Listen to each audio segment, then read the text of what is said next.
Os Despossuídos, por Ursula K. Le Guin. Capítulo 1. Anarres, Urrás. Havia um muro. Não parecia importante. Foi construído em pedra bruta e grosseiramente cimentado. Um adulto podia olhar por cima dele e até uma criança podia subir nele. No ponto em que interceptava a estrada, em vez de ter um portão, o muro declinava até se tornar uma mera figura geométrica, uma linha, uma ideia de limite. Mas essa ideia era real, era importante. Por 7 gerações não houve nada mais importante no mundo do que o muro. Como todos os muros, era ambíguo, tinha 2 lados. O que havia em seu interior ou o que estava no exterior dependia de onde fosse olhado. Visto de um lado, o muro circundava os áridos 60 acres de um campo de pouso chamado Porto de Anarres. No campo havia 2 grandes guindastes rolantes, uma área de lançamento e aterrissagem, 3 depósitos e um dormitório.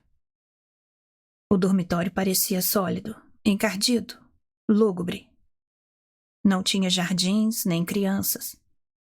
O fato é que ninguém ali morava ou devia permanecer muito tempo. Era, na realidade, um local reservado à quarentena. O muro não cercava e encerrava apenas o campo de pouso, mas as naves que desciam do espaço, e os homens que nelas chegavam, e os mundos de onde eles vinham, e todo o resto do universo. Cercava o universo e deixava Anarres do lado de fora, livre. Visto do outro lado, o mundo circundava Anarres. Lá dentro estava o planeta inteiro, um grande acampamento-prisão isolado dos outros mundos e dos outros homens. Um planeta em quarentena. Algumas pessoas estavam vindo pela estrada em direção ao campo de pouso. Outras estavam paradas perto do ponto em que a estrada trespassava o muro. As pessoas vinham com frequência de Abenai, uma cidade vizinha, na esperança de ver uma nave ou simplesmente para ver o muro.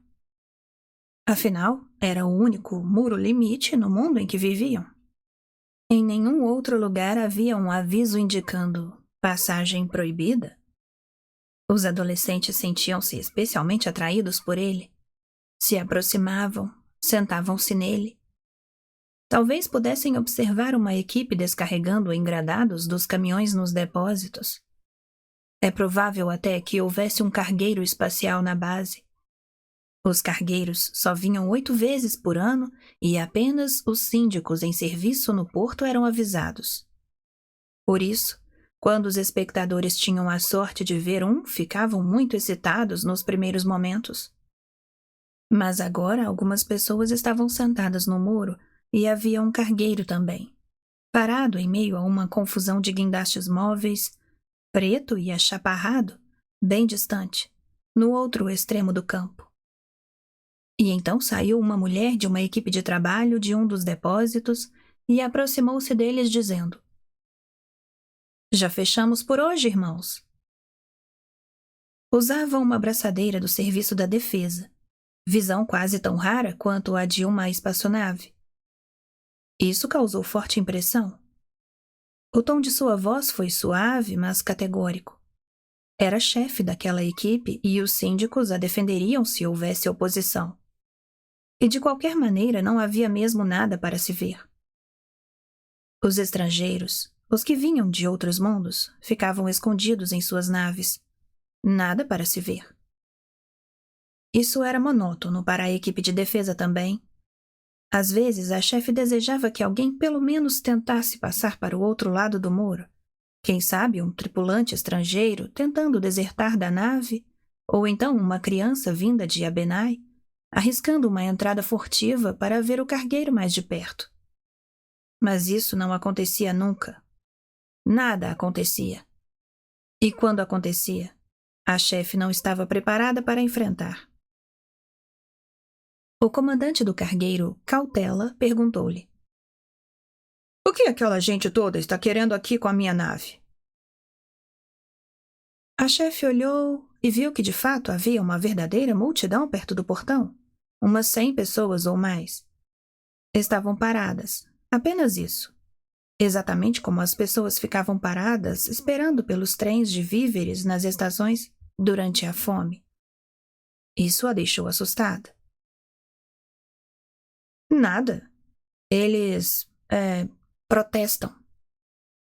Respondeu ela, no iótico limitado e lento que sabia falar. Protestam pelo, sabe, o passageiro? Está querendo dizer que estão atrás desse bastardo que vamos levar? A palavra bastardo, intraduzível para o idioma da chefe, nada significava para ela além de um termo estrangeiro cujo som jamais lhe agradara. Como também não lhe agradava o tom de voz do comandante. Nem o próprio comandante. Vocês podem se proteger sozinhos? Ela perguntou-lhe laconicamente. Ora, é claro que sim. Basta que providencie logo o embarque do resto dessa carga e ponha esse bastardo a bordo. Não é um bando de odozinhos que vai causar problemas logo para nós. Bateu de leve naquilo que usava no cinto, um objeto de metal semelhante a um pênis deformado, e olhou para a mulher desarmada com ares protetores. Ela lançou ao objeto, que sabia ser uma arma, um olhar frio e breve. A nave está carregada aí pelas 14 horas. Mantenha a tripulação a bordo em segurança. A decolagem será às 14h40. Se precisar de ajuda, deixe recado gravado no controle de solo. Saiu apressada, antes que o comandante desse mais uma palavra. A raiva a deixou mais forte para enfrentar sua equipe e a multidão. Vamos sair da estrada, vocês aí! Ordenou ao aproximar-se do muro. Os caminhões vão passar por aí. Alguém pode se ferir. Afastem-se! Os homens e mulheres da multidão discutiram com ela e entre si. Continuaram a atravessar a estrada e alguns foram para o interior do muro. Mas deixaram o caminho mais ou menos desobstruído. Se a chefe não tinha nenhuma experiência em mandar em multidões, estas, por sua vez, não tinham experiência no papel de multidão. Eram membros de uma comunidade, não elementos de uma coletividade. E, por isso, nenhum sentimento de massa os movia. Havia ali um número igual de pessoas e de emoções diferentes. Como não tinham o hábito de reconhecer ordens arbitrárias, não tinham nenhuma prática em desobedecê-las. Foi essa inexperiência que salvou a vida do passageiro. Algumas pessoas tinham ido até ali para matar um traidor. Outras foram para impedi-lo de partir, ou para gritar-lhe insultos, ou apenas para vê-lo. Todas as demais apenas obstruíam a senda já tão exígua dos que queriam assassiná-lo. Nenhuma delas tinha arma de fogo, mas algumas levavam facas. Agressões para elas significava agressão física. Queriam pôr as mãos no traidor. Pensavam que ele fosse vir num veículo protegido. Enquanto tentavam revistar um caminhão de carga e discutiam com o chofer indignado, o homem que procuravam vinha andando pela estrada, sozinho. Quando o reconheceram, ele já estava a meio caminho da nave, seguido por 5 síndicos da defesa. Os que queriam matá-lo partiram para a perseguição, tarde demais, ou então começaram a atirar pedras, não tão tarde assim. Mal chegaram a ferir o braço do homem que perseguiam no momento em que ele alcançava a nave. Mas uma pedra de 1 quilo atingiu um lado da cabeça de um dos membros da equipe de defesa, matando-o na hora. Os postigos da nave se fecharam. A equipe de defesa retornou carregando o companheiro morto. Não fizeram esforço algum para deter a vanguarda da multidão que vinha correndo em direção à nave, embora a chefe, lívida de espanto e fúria, lhes gritasse insultos quando passaram por ela correndo e desviando-se para evitá-la. Ao chegar à nave, a vanguarda da multidão dispersou-se e ficou indecisa. O silêncio da nave Os abruptos movimentos dos guindastes imensos e esqueléticos, o estranho ar queimado do solo e a inexistência de qualquer coisa na escala humana deixaram-nos desorientados. Um jato de vapor ou gás vindo de um aparelho em conexão com a nave levou alguns deles a partir. Olharam confusos para os foguetes, vastos túneis negros lá no alto. Uma sirene ressoou com estardalhaço um sinal de aviso, no outro lado do campo. Foram voltando para o portão, um após o outro. Ninguém os deteve. Em 10 minutos o campo estava vazio e a multidão se dispersava pela estrada de volta a Abenai. Afinal de contas, parecia que nada tinha acontecido. A bordo da nave Cautela, a movimentação era grande. Como o controle de solo decidira antecipar a partida, a rotina teve de ser cumprida na metade do tempo habitual. O comandante ordenou que o passageiro fosse atado e trancado na saleta da tripulação juntamente com o médico para que não atrapalhassem. Havia uma tela na saleta, de onde poderiam observar a decolagem se quisessem. O passageiro observava. Viu um campo de pouso e o muro que o circundava.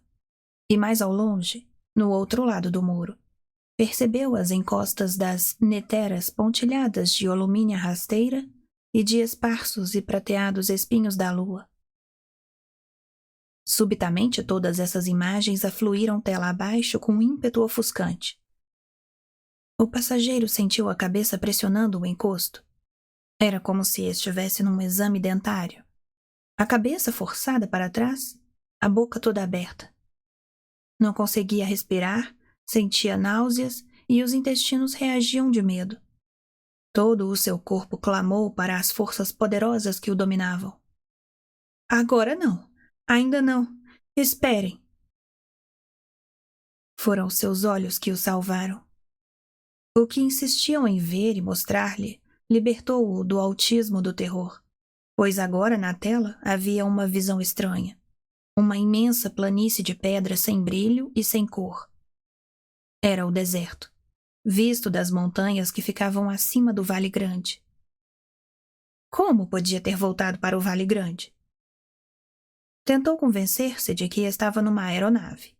Não, numa espaçonave. A extremidade da planície brilhava com a intensidade de reflexos de luz na água, uma luz que cortava um ar distante. Não havia água naqueles desertos. Então o que estava vendo? A planície de pedra não era mais plana. Tornara-se côncava, semelhante a uma enorme tigela cheia da luz do sol. Enquanto a admirava extasiado, ela ficou mais rasa, transbordou de luz. Súbito, uma linha atravessou a tela. Uma linha abstrata, geométrica.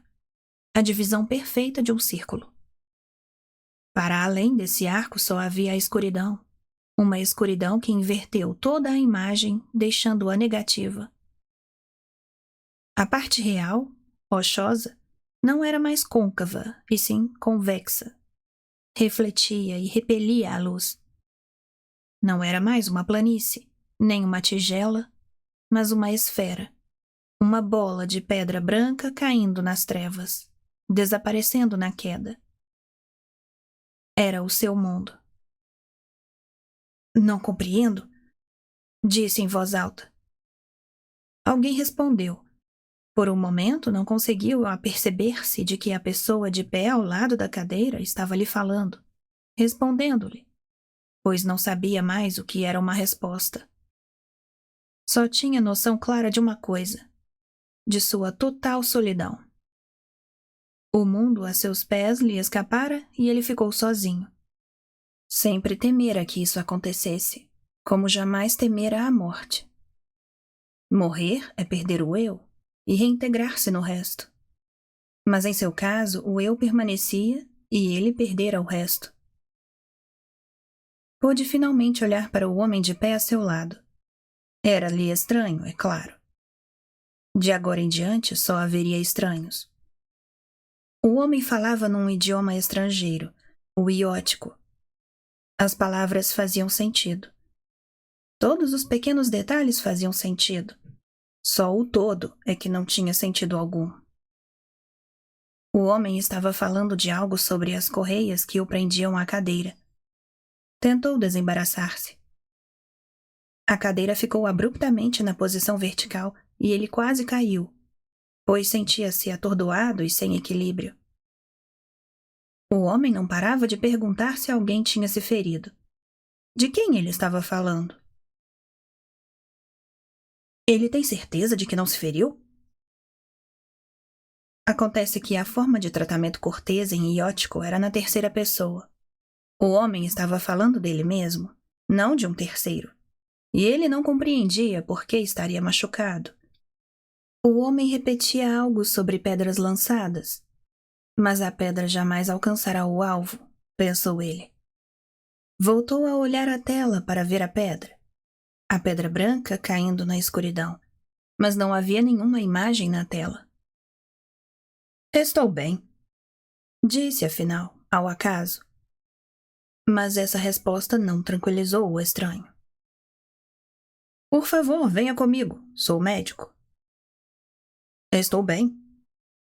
Por favor, venha comigo, Dr. Chevek. O médico, um homem baixo, de tez clara e calvo, fazia caretas ansiosas. O senhor deveria estar em sua cabine, senhor. Perigo de infecção. Não era para o senhor ter contato com ninguém além de mim. Submeti-me a 2 semanas de desinfecção para nada, graças a esse maldito comandante. Por favor, venha comigo, senhor. Vão me responsabilizar. Chevek percebeu que o homenzinho estava perturbado. Não sentiu pena nem simpatia. Mas até ali, naquela solidão absoluta, a única lei era válida. A única lei que ele sempre acatara. Está bem, disse e depois levantou-se. Ainda se sentia tonto e o ombro esquerdo doía-lhe. Sabia que a nave devia estar em movimento, mas não tinha nenhuma sensação de movimento. Lá fora havia apenas o silêncio. Um silêncio terrível, total. O médico o conduziu até uma cabine através de silenciosos corredores de metal. Era uma cabine muito pequena, com paredes estriadas e desnudas, que desagradou a Chevek por evocar-lhe um lugar do qual não queria lembrar-se. Parou no meio da porta, mas o doutor insistiu e argumentou, e ele acabou entrando. Sentou-se no beliche, ainda atordoado e letárgico, e observou o médico sem curiosidade. Sentiu que devia se interessar. Esse homem era o primeiro Urraste que via. Mas estava cansado demais. Poderia deitar-se e cair logo no sono. Passara a noite anterior acordado, cuidando de seus escritos. Há 3 dias despedira-se de Takver e das crianças que estavam indo para a paz e fartura, e desde então estivera ocupado o tempo inteiro correndo para a torre de rádio a fim de trocar mensagens de última hora com as pessoas de Urras, discutindo planos e possibilidades com o Bedap e os outros. Durante todos aqueles dias de correria, desde que Takver partira, tinha a impressão de não estar fazendo as coisas que fazia, de que elas é que o estavam fazendo. Sua vontade própria não agiu. Não teve necessidade de agir. Fora sua própria vontade que desencadeara tudo aquilo e criou aquele momento e todas aquelas paredes que o rodeavam. Há quanto tempo? Há anos. 5 anos atrás, na montanha, no silêncio noturno de Shakar, quando ele disse a Takver: "Vou a Abenai para derrubar os muros." E antes disso, em Poeira, nos anos de fome e desespero, no dia em que jurou a si mesmo que nunca mais agiria se não fosse por vontade própria. E foi seguindo essa promessa que chegou até aquele lugar. Até aquele momento sem tempo, aquele lugar sem chão, aquele pequeno aposento, aquela prisão. O médico examinou-lhe o ombro ferido. O ferimento deixara Chevek confuso. Estivera tenso e apressado demais para dar-se conta do que ocorrera no campo de pouso e não sentiu quando a pedra o atingiu. Agora o médico estava se aproximando com uma agulha hipodérmica. Não quero isso, disse Chevek.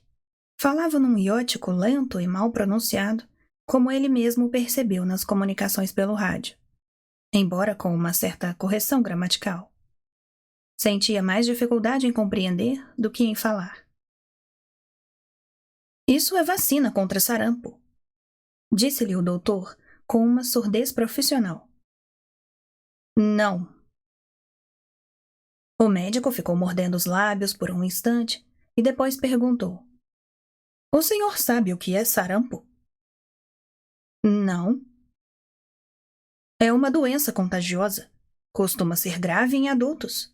Não existe em Anarres por causa das medidas profiláticas tomadas durante a colonização do planeta.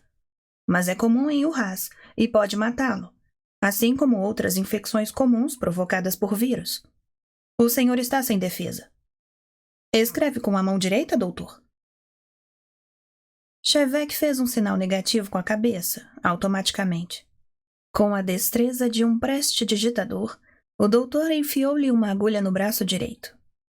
Chevek submeteu-se a essa e a outras injeções em silêncio. Não tinha direito a suspeitas ou protestos. Abandonara-se àquelas pessoas. Desistira de seu direito nato à decisão. Esse direito acabara. Tinha-lhe escapado juntamente com o seu mundo. O mundo da promessa. A pedra árida. O médico voltou a falar, mas ele não o ouviu. Viveu durante horas ou dias numa espécie de vácuo. Um vazio frio e deprimente, sem passado nem futuro. As paredes à sua volta o esmagavam. Do lado de fora só havia o silêncio. Os braços e as nádegas doíam-lhe devido às injeções. Teve uma febre que não chegou bem ao delírio, mas o deixou num limbo entre a razão e a inconsciência, numa terra de ninguém. O tempo não passava. Não havia tempo. Ele era o tempo, apenas ele. Ele era o rio, a seta, a pedra. Mas ele não se movia. A pedra atirada permanecia suspensa num ponto central. Não havia dia nem noite. Às vezes o médico acendia ou apagava a luz. Havia um relógio na parede, ao lado do beliche, cujo ponteiro movia-se de um para outro dos 20 números do mostrador sem nada a indicar. Acordou depois de um sono longo e profundo, e como estava de frente para o relógio, observou-o, sonolento. O ponteiro estava um pouco depois do 15, o que, se víssemos a hora a partir de meia-noite como nos relógios anarrestes, de 24 horas, significava que estava no meio da tarde. Mas como se pode estar no meio da tarde no espaço entre dois mundos? Bom, afinal de contas, a nave deveria ter sua própria hora. A percepção disso tudo o animou sobremaneira. Sentou-se e não se sentiu tonto. Levantou-se, testou o equilíbrio. Satisfatório, embora sentisse que as solas dos pés não estavam bem firmes no chão. O campo de gravidade da nave era bem fraco. Ele não gostou muito dessa sensação. Precisava de firmeza, de solidez, de um fato concreto. Foi em busca disso que começou uma investigação minuciosa do aposento.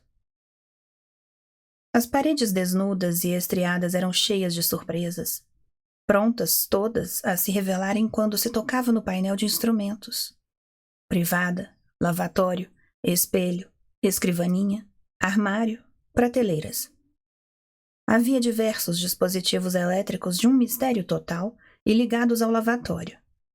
E a válvula da água não fechava quando se largava a torneira, que continuava a jorrar água até ser fechada. Sinal, pensou Chevek, de muita fé na natureza humana, ou da existência de grande quantidade de água.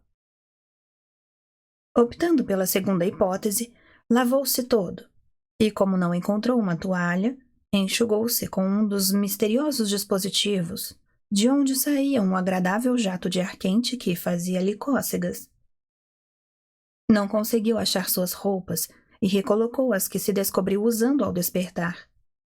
Calças largas amarradas por um cordão e uma túnica de feitio indefinido, ambas amarelas e pontilhadas de azul.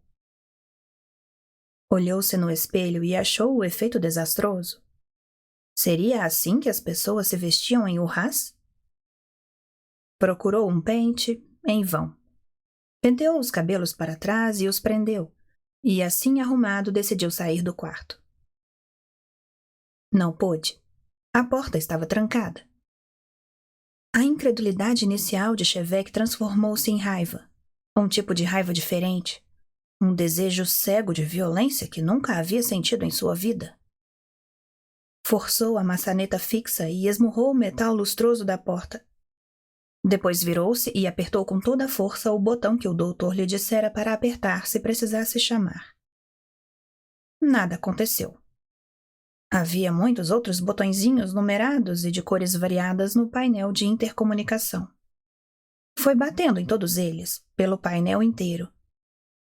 O alto-falante da parede começou a balbuciar disparates. Que diabo? Quem? Sim? Vindo imediatamente? Sair? O quê? Do 22? Chevek desligou os botões e abafou tudo isso. Abram a porta! A porta se abriu e o doutor deu uma olhada no interior. Ao ver-lhe a calvície e o rosto ansioso e amarelado, a ira de Chevek se abrandou e recolheu-se para a escuridão de seu íntimo. E então ele disse: A porta estava trancada. Sinto muito, Dr. Chevek. Medida de precaução.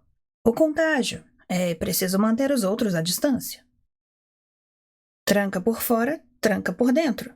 É a mesma ação. Disse Chevek, dirigindo ao médico um olhar frio e indiferente. Segurança. Segurança?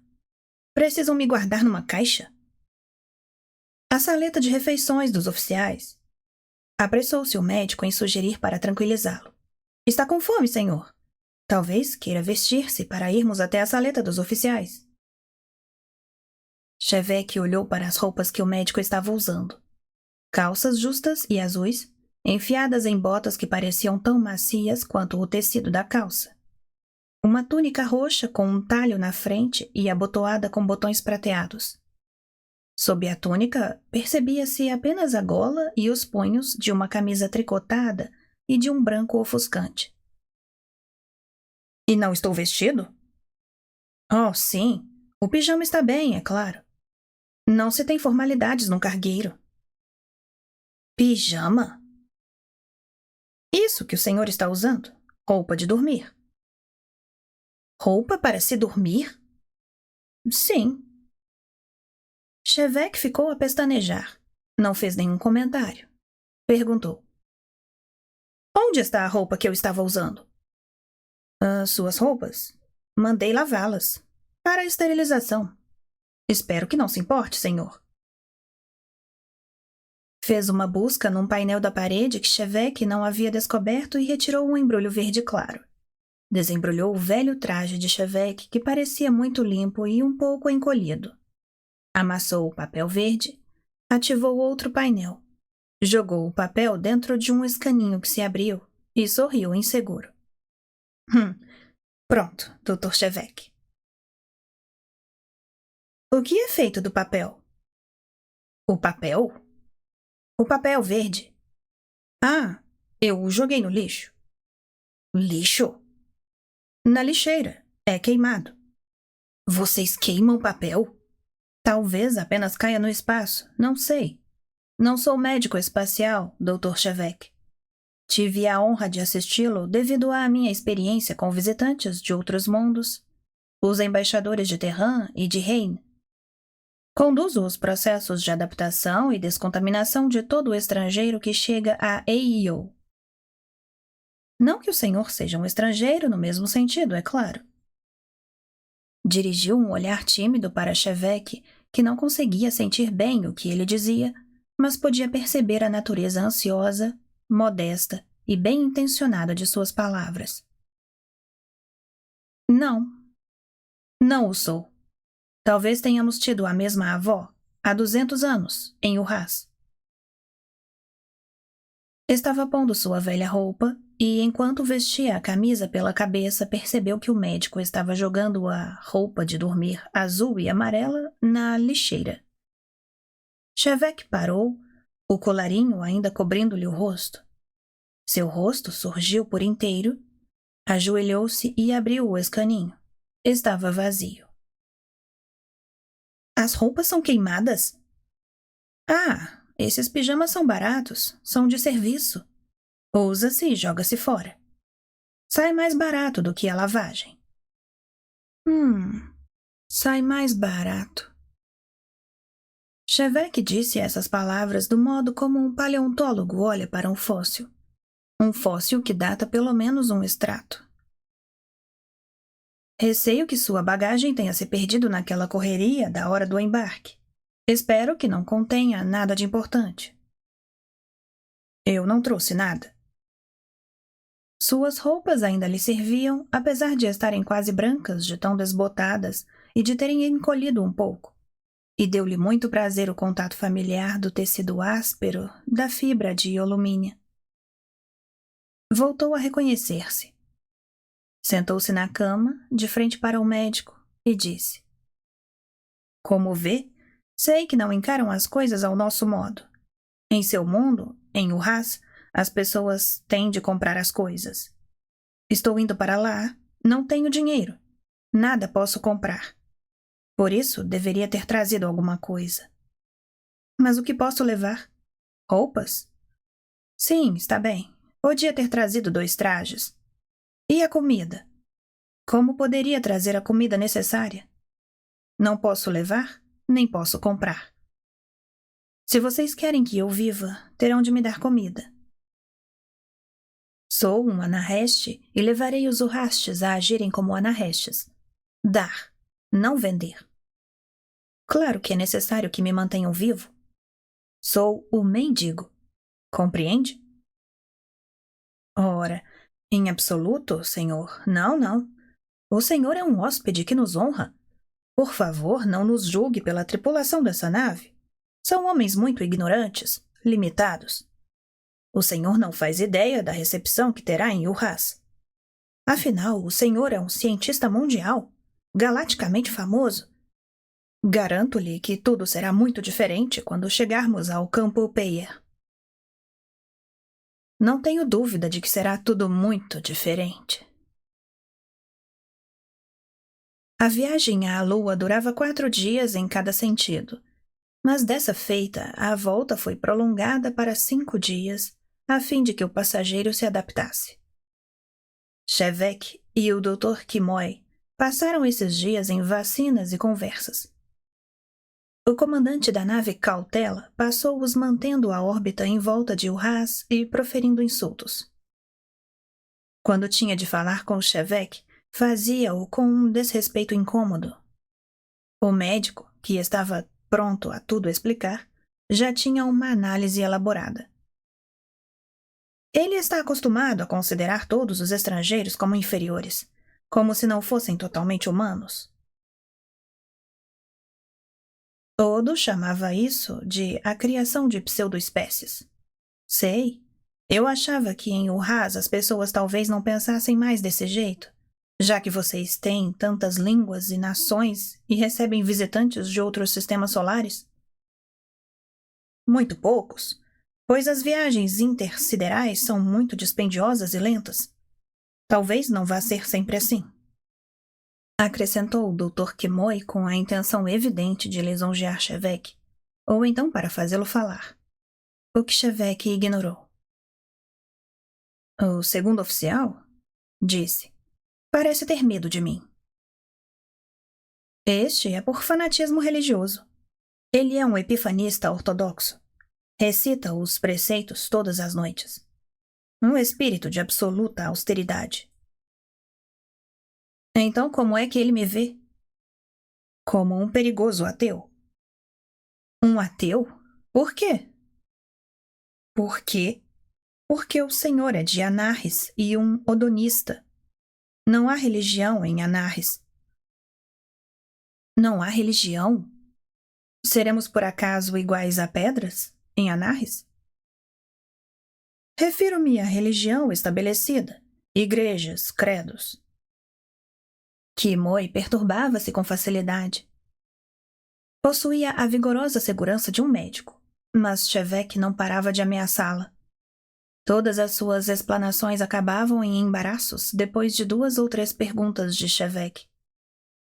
Cada um deles considerava como naturais certas relações que ao outro não eram nem visíveis. Por exemplo, a curiosa questão da superioridade e da inferioridade.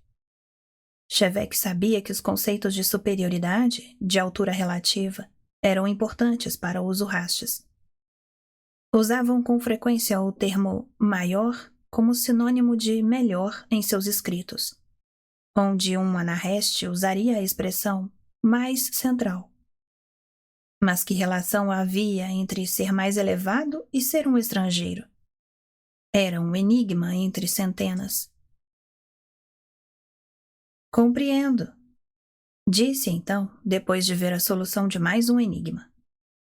Vocês não admitem a possibilidade de religião sem igrejas, como não admitem a moral sem as leis. Sabe, nunca pude entender isso em todos os livros urrastes que li.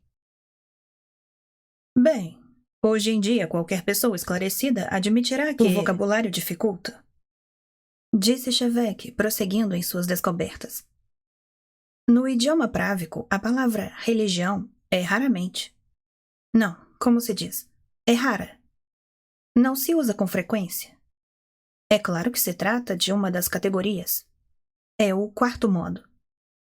Poucas pessoas aprendem a praticar todos os modos. Mas os modos são feitos das capacidades naturais da mente. O Senhor não podia pensar seriamente que não temos capacidade religiosa, não é? Que podíamos dedicar-nos à física, cortados da profunda relação que o homem tem com o cosmos. Oh, não, em absoluto. Isso, sem dúvida, faria de nós uma pseudo-espécie. As pessoas cultas com certeza compreenderiam isso. Esses oficiais são uns ignorantes. Então, são apenas os fanáticos que podem sair para o cosmos? Todas as conversas eram assim, exaustivas para o médico, frustrantes para Shevek, embora muito interessantes para ambos. Representavam para Shevek a única forma de explorar o novo mundo que o aguardava. A nave em si e a mente de Kimoi eram o seu microcosmo. Não havia livros a bordo da nave Cautela, os oficiais evitavam Shevek e os tripulantes eram rigorosamente mantidos à distância. Quanto à mente do médico, embora fosse inteligente e certamente bem intencionado, era uma mixórdia de artifícios intelectuais ainda mais confusos do que todos aqueles dispositivos, aparelhos e objetos que abarrotavam a nave. Shevek até que achava estes últimos divertidos. Tudo era tão profuso, funcional e inventivo. Mas o que havia no intelecto de Kimoi não era tão confortável. Suas ideias não pareciam capazes de seguir em linha reta. Tinham de contornar isto e evitar aquilo outro e acabavam indo de encontro a um muro. Havia muros em volta de seus pensamentos e ele parecia totalmente inconsciente disso, embora vivesse se escondendo atrás deles. Shevek só percebeu neles uma única brecha, em todos aqueles dias de conversação entre 2 mundos. Ele já tinha perguntado por que não havia mulheres a bordo da nave e Kimoi respondera-lhe que o bom funcionamento de um cargueiro espacial não era trabalho para mulheres.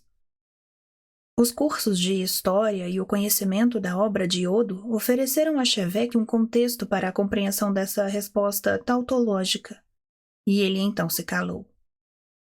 Mas o médico respondeu fazendo uma pergunta sobre Anarres. É verdade, Dr. Shevek, que a mulher em sua sociedade é tratada exatamente como o homem? Isso seria desperdiçar um bom material. O doutor hesitou, obviamente tateando para contornar um de seus obstáculos mentais. Depois ficou perturbado e disse: Não, eu não estava falando de sexo. O senhor, é evidente. Elas. Eu estava me referindo ao status social da mulher. Status é a mesma coisa que classe? Kimoi tentou explicar status, mas não conseguiu e voltou ao primeiro tópico. Não há nenhuma distinção entre o trabalho do homem e o trabalho da mulher? Bem, não seria uma base muito mecânica para a divisão do trabalho, não acha? Uma pessoa escolhe o trabalho segundo seus interesses, seus talentos, sua força.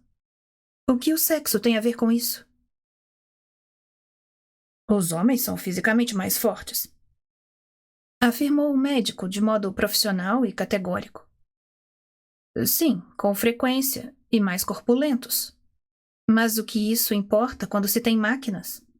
E mesmo quando não se tem, quando se precisa cavar com a pá ou carregar um peso nas costas, talvez os homens trabalhem mais rápido, os fortões, mas as mulheres trabalham mais tempo. Já desejei muitas vezes ser resistente como uma mulher. Kimoi o fitou, tão chocado que chegou a perder a polidez. Mas a perda de tudo o que é feminino, da delicadeza, e a perda da dignidade masculina. O senhor não pode pretender, com certeza, logo no seu trabalho, que as mulheres possam ser iguais ao senhor. Suas iguais em física, em matemática, em inteligência. O senhor não pode pretender ficar sempre se rebaixando ao nível delas. Chevek sentou-se na confortável poltrona estofada e examinou a saleta dos oficiais. Na tela via-se a curva brilhante de Urraz, imóvel na escuridão do espaço, semelhante a uma opala de um azul esverdeado. Essa linda imagem e a saleta tinham se tornado familiares a Chevek naqueles últimos dias. Mas agora as cores vivas, as cadeiras curvilíneas e a iluminação camuflada, as mesas de jogo, as telas de televisão e o tapete macio no chão pareceram-lhe todos estranhos. Tão estranhos como da primeira vez em que os viu. Não acho que eu pretenda muito, Kimoi. É claro que já conheci mulheres altamente inteligentes. Mulheres capazes de pensar como um homem. Disse o doutor num ritmo muito rápido, consciente de que estivera quase gritando. De que tinha, pensou Chevek, falado aos gritos e esmurrado a porta. Chevek mudou de assunto, mas continuou a pensar a respeito. A questão da superioridade e da inferioridade devia ser fundamental para a sociedade Urraste.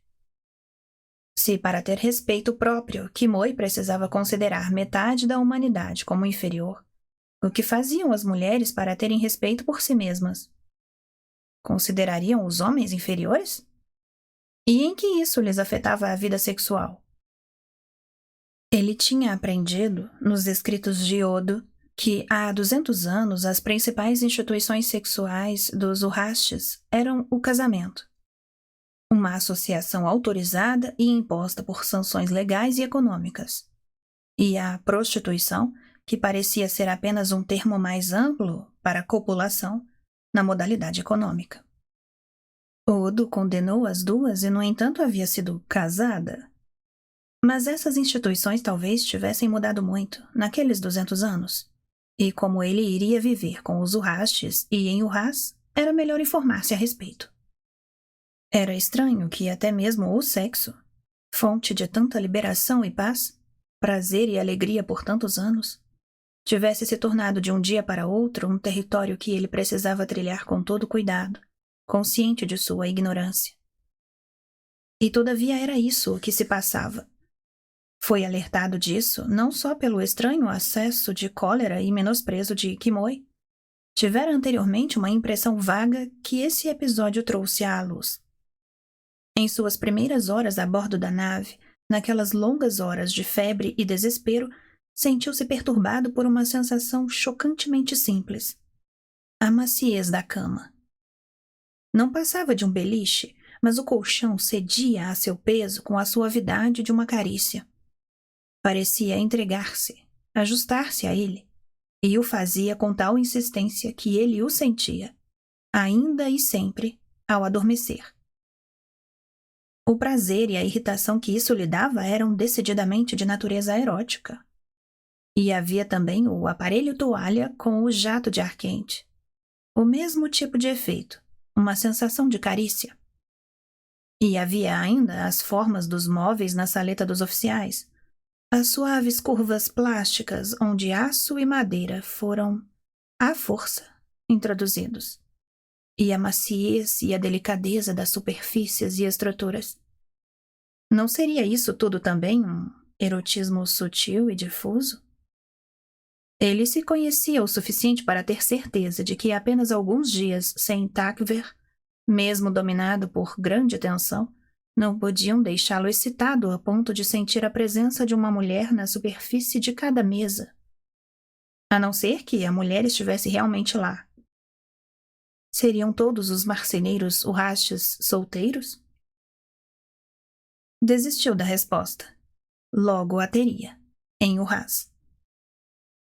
Momentos antes de serem atados para a descida, o doutor foi até a cabine para verificar o progresso de várias imunizações, a última das quais, uma vacina contra a peste bubônica, deixara Chevek enjoado e grogue. Kimoi deu-lhe outro comprimido. Isto vai reanimá-lo para a aterrissagem. Estoicamente, Chevek engoliu aquilo. O médico ficou andando de um lado para o outro com seu estojo, e de súbito começou a falar com muita rapidez. Dr. Chevek, não creio que eu vá ter a oportunidade de assisti-lo outra vez, embora seja possível. Quero, em todo caso, dizer-lhe que foi um grande privilégio para mim. Não porque... mas porque cheguei a respeitar, a apreciar, simplesmente como ser humano, sua gentileza, sua sincera amabilidade. Impossibilitado por uma dor de cabeça de encontrar resposta mais adequada, Chevek estendeu a mão e apertou-a de Kimoi, dizendo: Então vamos nos encontrar outra vez, irmão. Kimoi apertou-lhe a mão com nervosismo, à maneira Urrashi, e saiu apressadamente. Depois que ele tinha partido, Chevek deu-se conta de que havia lhe falado em právico, que o chamara de Anmar, irmão, num idioma que Kimoi não compreendia. O alto-falante na parede balia ordens. Atado por correias em seu beliche, Chevek escutava, sentindo-se atordoado e distante. As sensações causadas pela entrada na atmosfera de Urrás deixaram-no ainda mais atordoado. Não tinha consciência de quase nada, além de uma profunda esperança de não vomitar. Só percebeu que tinham aterrissado quando Kimoi entrou novamente às pressas e o impeliu para a saleta dos oficiais. A tela onde antes se via Urrás luminoso e envolto em nuvens estava agora em branco. A saleta estava cheia de gente. De onde tinham vindo? Ficou surpreso e contente em poder ficar de pé, andar, trocar apertos de mão. Concentrou-se nisso, deixando o sentido do resto escapar-lhe. Vozes, sorrisos, mãos, palavras, nomes. Seu nome repetidas vezes. Dr. Chevek, Dr. Chevek. Agora ele e todos os estranhos que o rodeavam desciam por uma rampa coberta. As vozes todas muito altas. O eco das palavras atravessando as paredes. O zumbido das vozes diminuiu. Um ar estranho tocou em seu rosto. Olhou para o alto e, ao sair da rampa para pisar o solo, tropeçou e quase caiu. Pensou na morte naquele hiato entre o início e a conclusão de um passo. E, ao concluir esse passo, estava pisando em terra nova. Uma noite plena o envolvia. Luzes azuis embaçadas pela bruma brilhante ao longe, no outro extremo de um campo. O ar que sentia no rosto, nas narinas, pela garganta e pelos pulmões era frio, úmido, aromatizado, agradável. Não era estranho. Era o ar do mundo de onde sua raça viera. Era o ar de casa. Alguém segurou-lhe o braço quando tropeçou. As luzes dos flashes e refletores o iluminaram. Fotógrafos e câmeras estavam filmando a cena para os noticiários. O primeiro homem vindo da Lua. Uma figura esguia em meio a uma multidão de dignatários, professores e agentes de segurança, com a bela cabeça de cabeleira farta e revolta bem ereta, para que os fotógrafos pudessem captar cada traço. E que parecia estar tentando olhar por cima dos refletores e holofotes para ver o céu. O vasto céu brumoso que ocultava as estrelas, a lua e os outros mundos. A multidão de jornalistas tentou invadir os cordões de segurança.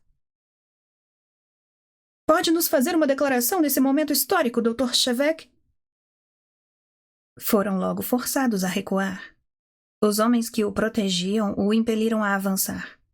Foi empurrado até a limusine que o aguardava, visível para os fotógrafos até o último instante, inconfundível por causa da sua altura, do cabelo comprido e da estranha expressão de tristeza e apreensão estampada em seu rosto.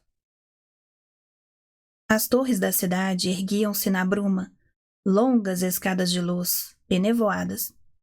Trens passavam no alto como riscos luminosos e estridentes.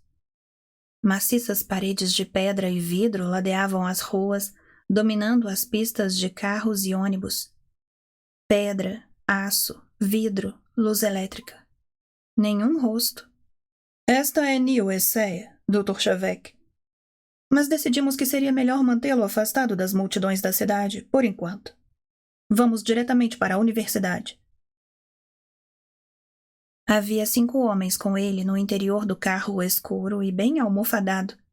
Mostravam-lhe pontos determinados, mas a neblina não lhe permitia dizer quais daqueles edifícios indistintos e fugidios eram a Corte Suprema, o Museu Nacional, o Diretório ou o Senado. Atravessaram um rio ou um estuário. As milhares de luzes de Neil Essaya, difusas pela neblina, tremulavam na água escura que ficava para trás. A estrada ficou mais escura, a neblina mais densa, e o motorista reduziu a velocidade. Os faróis do veículo iluminavam a bruma como se iluminassem um muro que não parava de recuar diante deles. Chevek ficou inclinado para a frente por um momento, olhando fixo para fora. Seu olhar não era visível, nem seus pensamentos, mas estava com um ar distante e grave, e os outros homens falavam baixinho, respeitando-lhe o silêncio. O que eram aquelas sombras mais cerradas que passavam sem cessar ao longo de toda a estrada? Árvores? Estaria o carro seguindo por entre árvores desde que deixaram a cidade? Lembrou-se do termo iótico, floresta. Eles não se achariam repentinamente num deserto. As árvores continuavam a desfilar, estendiam-se por cada monte que surgia, erguiam-se no frio ameno da bruma, intermináveis. Uma floresta espalhada pelo mundo inteiro. Um conjunto de vidas eternamente rivais. Um movimento de folhas na escuridão da noite. Então, quando o carro saía da neblina do vale e entrava numa região mais clara, Chevek, sempre maravilhado, viu por um instante, a olhá-lo da escuridão sob a folhagem que ladeava a estrada, um rosto. Não se assemelhava a nenhum rosto humano. Era do tamanho de seu braço e de uma brancura fantasmagórica. A respiração saía em jatos de vapor pelo que pareciam ser narinas, e tinha um olho, terrível, inconfundível. Um olho sombrio, tristonho, talvez cínico, que desapareceu na luz dos faróis. O que era aquilo? Um jumento, acho. Um animal? Sim, um animal. Ah, meu Deus, é verdade. Vocês não têm animais grandes em Anarres, tem? Um jumento é uma espécie de cavalo. Disse um outro homem, e depois, numa voz mais firme, mais madura, um outro falou. Aquilo era um cavalo. Os jumentos não crescem tanto. Queriam conversar com ele, mas Chevek voltara a não escutá-los. Estava pensando em Takver. Ficou imaginando o que aquele olhar profundo, impassível e sombrio que partia da escuridão teria significado para ela. Ela sempre soubera que todas as vidas têm algo em comum e rejubilava-se com seu parentesco com os peixinhos dos aquários do laboratório onde trabalhava, tentando conhecer a existência de seres que vivem para além dos limites humanos. Takver saberia retribuir a aquele olho na escuridão sob as árvores. Ali adiante é Ieu-Eu. Há muita gente esperando para conhecê-lo, Dr. Chevek. O presidente e vários diretores, e o reitor, é claro. Todo tipo de manda-chuva. Mas se o senhor estiver cansado, acabaremos logo com esses prazeres e com a recepção. Os prazeres e a recepção duraram várias horas. Depois ele nunca pôde relembrá-los com clareza. Foi propelido da pequena e escura cabina do carro para um imenso salão iluminado e cheio de gente. Centenas de pessoas sob um teto dourado de onde pendiam lustres de cristal. Foi apresentado a todas elas. Eram todas calvas e menores do que ele. As poucas mulheres que ali havia não tinham pelos, nem nas cabeças. Deu-se por fim conta de que deviam depilar-se todas, os pelos finos e macios de sua própria raça e os cabelos também. Mas isso era compensado por roupas maravilhosas, de cores e efeitos deslumbrantes. As mulheres com longos vestidos que se arrastavam pelo chão, os seios desnudos, a cintura, o pescoço e a cabeça enfeitados de joias, rendas e tecidos transparentes. Os homens usavam calças e casacos ou túnicas em vermelho, azul, violeta, dourado, verde, com mangas, franjas e cascatas de renda, ou então longas túnicas em carmim ou verde escuro ou preto, que se abriam nos joelhos para mostrar as longas meias com ligas prateadas. Outro termo iótico flutuou no pensamento de Chevek, um termo para o qual nunca tivera um ponto de referência, embora gostasse do som. Esplendor. Aquelas pessoas tinham esplendor. Discursos foram proferidos.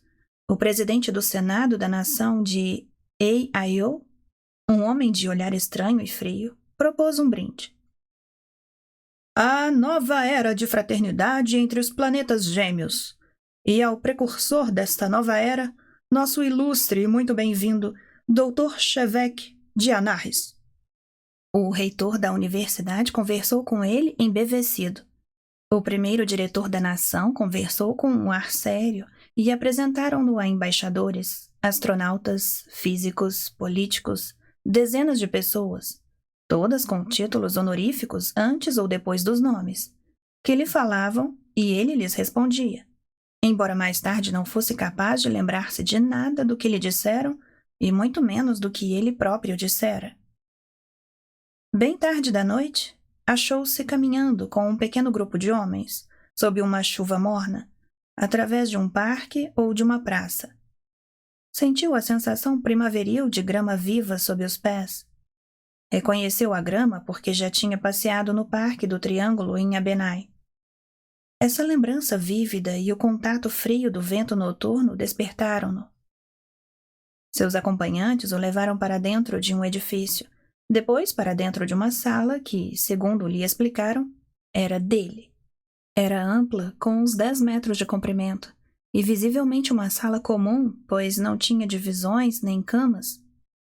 Os 3 homens que ainda o acompanhavam deviam coabitar com ele. Era uma sala muito bonita, com uma série de janelas por toda a parede, separadas uma das outras por uma coluna fina e graciosa que se erguia como uma árvore e formava um arco duplo no topo. O chão era recoberto por um tapete carmim e nos fundos da sala brilhava o fogo de uma lareira aberta. Chevek atravessou a sala e se pôs na frente do fogo. Ele nunca tinha visto madeira ser queimada para aquecimento, mas estava fascinado. Aproximou as mãos do calor agradável e sentou-se num banco de mármore lustroso, ao lado da lareira. Os mais jovens de seus acompanhantes sentou-se no outro lado da lareira. Os outros 2 continuaram a conversar. Falavam de física, mas Chevek não tentou acompanhar a conversa. O jovem falou-lhe calmamente. Imagino como deve se sentir, Dr. Chevek. Chevek estirou as pernas e inclinou-se para a frente a fim de sentir o calor do fogo no rosto. Sinto-me pesado. Pesado? Talvez a gravidade. Ou então estou cansado. Olhou para o outro homem, mas o brilho intenso da lareira ofuscava-lhe o rosto e nele só podia-se ver os reflexos de uma corrente de ouro e o intenso vermelho rubi de uma túnica. Não sei o seu nome. É Sayo Pei. Ah, Pei. Claro. Conheço seus artigos sobre o paradoxo. Deve haver um bar por aqui. Na residência dos decanos sempre tem um bar. Gostaria de beber algo? Sim, água. O jovem reapareceu com um copo d'água e os outros 2 homens reuniram-se a eles, perto da lareira. Chevek bebeu a água de uma só vez e baixou o olhar para admirar o copo em suas mãos. Um objeto frágil e de linhas delicadas, cujas bordas de ouro refletiam o brilho do fogo.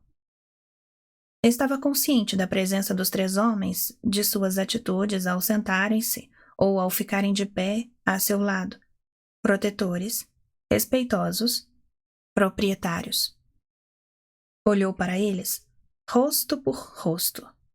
Todos o olhavam, aguardavam ansiosos. Bem, aqui estou eu. Agora vocês têm um anarquista. O que vão fazer dele?